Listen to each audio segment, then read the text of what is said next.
Hi folks, in today's video I'm going to try to cover an insanely large amount of material about how to transport molecules across membranes.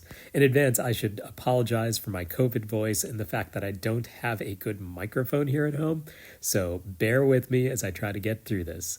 We're going to start with a blood vessel. So this is a capillary, a really tiny blood vessel in your body, and to make it a little more obvious, here are some red blood cells traveling in that tiny little tube with blood in it.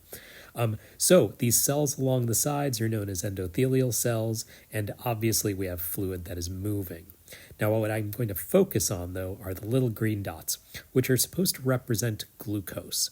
And as you know, we have a good amount of glucose in our bodies, in our bloodstream specifically, and what you might not know are the numbers. Now, our blood tends to keep stable at around 4 to 5 millimolar glucose. Millimolar is a unit of concentration measurement. And you've probably heard of insulin and glucagon, hormones that we use to keep this glucose level stable. Now, what you probably don't know is that most of the cells in your body have way less glucose. In fact, your cells have very little glucose in them at all. And I'm making up numbers here at this point, but there's very little glucose because your body tends to, in your cells, convert the glucose into glucose 6-phosphate or other materials, so the actual amount of pure glucose is low. Now, what you can see is there is a great difference between the concentration of glucose in the blood plasma, the blood fluid, and the cells, and perhaps the tissues of the organ next to the blood vessel here. This is called a concentration gradient, and the arrow isn't to indicate that the glucose necessarily has to move, it's just indicating that there's a difference in concentration from one location to the next. So what we're going to do is zoom in on one of these cells that line the inside of the capillary. And again, I've redrawn the fact that there's more glucose outside of the cells in terms of concentration than there is inside the cells. Now, you might think that the glucose might just then start entering the cell, and honestly, a lot of videos will show that sort of thing, but I do want you to remember glucose is highly polar, and therefore is H-bonded to a shell of water all around it, which makes it incredibly unlikely to pass through a phospholipid bilayer on its own. So, if you want to get glucose into your cells, you'd better have a protein to allow you to do so. So this right here is going to be our protein of choice, and it actually has a name. It's GLUT1. It is a glucose transporter protein. And there are going to be a number of these per cell. We're talking hundreds of these in every cell that lines one of your capillaries. And so what we need to know is that this kind of a protein in this location is a channel. And I want you to think of these almost like open barrels or like a cut-off straw maybe. There is a pore in the center of this channel, and it is precisely shaped to only allow glucose through. I know most of you would probably imagine, well, if it can allow glucose through, it can probably allow something smaller than that. And please believe me, if you look at the structures well enough and understand them, you'll be able to figure out that it does make sense. This is a glucose-only channel. Sodium ions can't get through it. Water can't just flow through this, despite the fact that those can be smaller than a glucose molecule.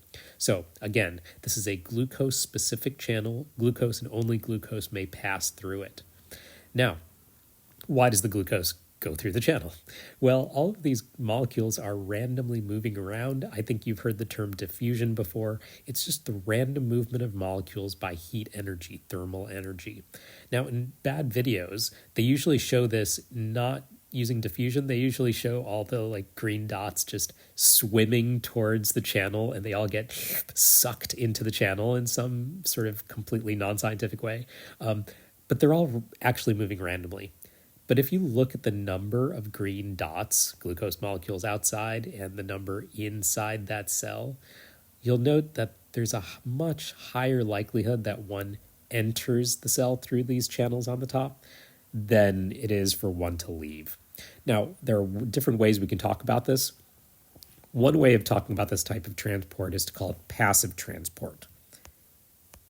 This just means there's no additional energy input required other than the heat energy that already exists. A probably more precise way of talking about it is this is facilitated diffusion. And so it is diffusion, but the molecule wouldn't diffuse through the phospholipid bilayer on its own to any measurable extent. So it's facilitated by having this channel protein that allows glucose to pass. Now, what I'm drawing here on the upper left of the cell is equilibrium arrows. Just to remind you, it is still possible for one of those intracellular glucose molecules to leave. These channels are bidirectional. Glucose can enter or leave, but because of the concentration gradient, because of the concentration difference between the blood plasma and the cell's interior, it is more likely to go from blood plasma to the cell, and from the cell, cytosol, to the neighboring tissues than it is to do the reverse. So, the way we often talk about this is that the movement of the molecules is going down the concentration gradient or with the chemical gradient, whichever term you prefer. Either one is fine with me. The key thing to remember, though, is if everything was kept kind of static-ish, if the blood hadn't been flowing, then eventually, as the glucose kept on diffusing around, you'd eventually reach an equilibrium. Now, in reality, that doesn't happen as long as you're alive, because you're pumping the blood, you're replenishing the glucose in your bloodstream, and your cells are constantly burning what glucose they have. So you don't actually reach equilibrium, but you're always moving towards it on a moment-to-moment basis. Okay, I'm going to switch gears right now to a completely different cell type in your body. Some of you may recognize this. This is supposed to be the intestinal epithelium, specifically the brush border of the jejunum. And so these tall cells are facing the fluid, the lumen of your intestine, where all your, digested food items are. And so you could have a similar setup in some cases where you have a lot of maybe digested starches. You just had a bunch of rice or bread, and there's a bunch of glucose in the intestinal lumen. And so you have that concentration gradient again. Now, I'm going to zoom in on the top of one of these cells, and you'll know, just looking at the top of the cell, there is a crazy sort of folds here. Now, these are called microvilli, and these microvilli allow for a great deal of surface area to be available. And what you can do is coat that entire immense amount of surface area with transport proteins. Now, I do want to warn you, though. I think you'd assume that this would be another channel because you could have lots of glucose in the intestinal lumen, less in the cells, and so you've got a concentration gradient into the cells. This is not always true. Depending on when you're reading this, it may have been a couple hours since your last meal. And at that point, maybe you don't have a whole lot of glucose concentration in your intestinal lumen. And I think you can see where this is going. If these were channels, glucose would start diffusing out of your cells into your gut, and that would be lost from your body completely.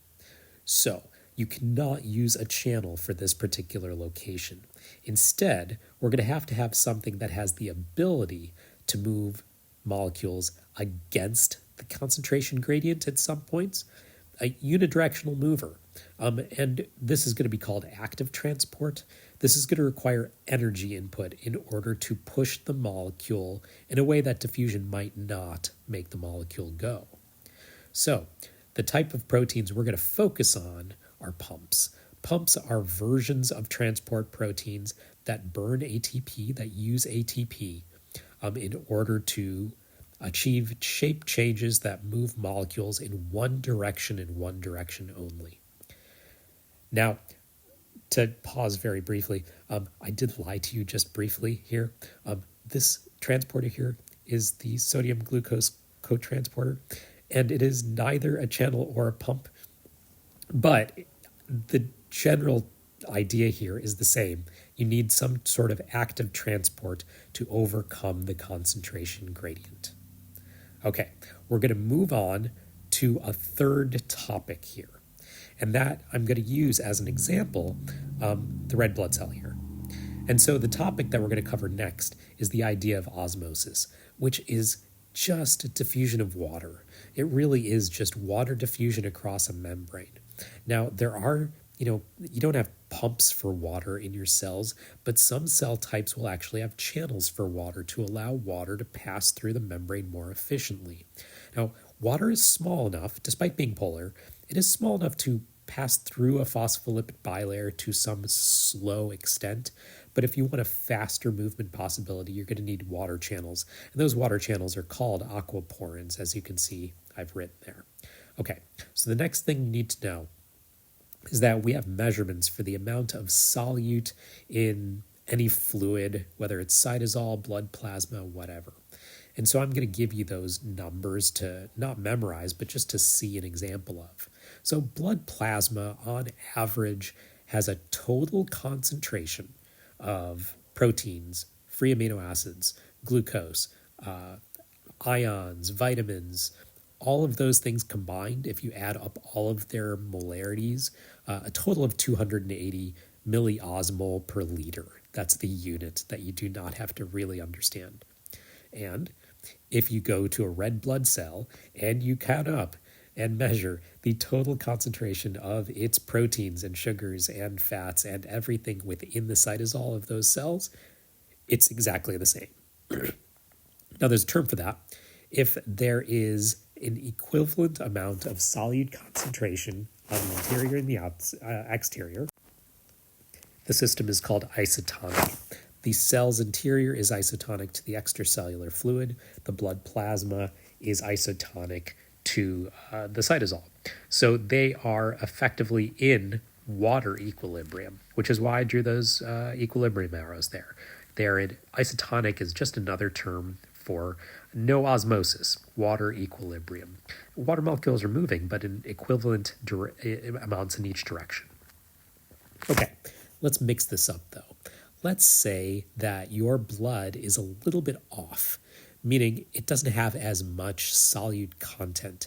It doesn't have as much glucose. It doesn't have as much salts in it. It doesn't have as much protein for whatever reason. Now, there are going to be a bunch of vocab words to learn at this point. And so what you might get distracted by is looking at those numbers and thinking, oh, stuff's going to start diffusing out of the red blood cell. Just put that away for now. And let's go over a little bit of vocab, and then I'll help you understand which way the water is going to move. So there are two terms to learn at this point. Whichever location has the higher concentration of solutes, the higher concentration of stuff, the higher concentration of non-water stuff, we call that location relatively hypertonic. The opposite of that is to be hypotonic. That's to have less solute, less stuff. Hyper means more, hypo means lower or less in Greek. Now, the way to look at this is to look at that blood plasma and say, well, if it has less solute, a lower concentration of solute, that means it must have a higher concentration of water. And that means if there's a higher concentration of water on the outside than the inside of the cell, you've got a concentration gradient and you're not going to be at equilibrium. More water is going to enter the cell than to leave the cell. What this is going to result in is this red blood cell might expand and theoretically might even bust open. That's called hemolysis. Hopefully this never happens to you. Honestly, this is the kind of thing that you might imagine happening if you overhydrated. Now, overhydration tends to kill people through brain swelling before anything else. So this is not going to happen in your bodies where your red blood cells are going to burst because you drank a little bit too much water. Okay, let's flip the numbers. Let's imagine that the blood plasma had too high or an abnormally high amount of solute concentration. Now, in this case, there's so much more solute, there's less concentration of water relatively. The plasma has less stuff, the plasma has more stuff, more solute, it's hypertonic. The red blood cell is the opposite. It has a lower solute concentration, is hypotonic. And so, if you think of the blood plasma as having less water concentration, think about the concentration gradient. It's going from the cell out into the plasma. So the likelihood of water entering the red blood cell is much less than water leaving the red blood cell. As a result, you might expect that this cell could actually shrink down as it loses water content. Okay, hopefully that helps, folks. 15 minutes, that's as much as my voice can take. I will see you folks soon. That's your overview of pumps, channels, osmosis, surface area, passive and active transport, and we'll get into pumps and channels even more when we talk about membrane potential next time. Bye.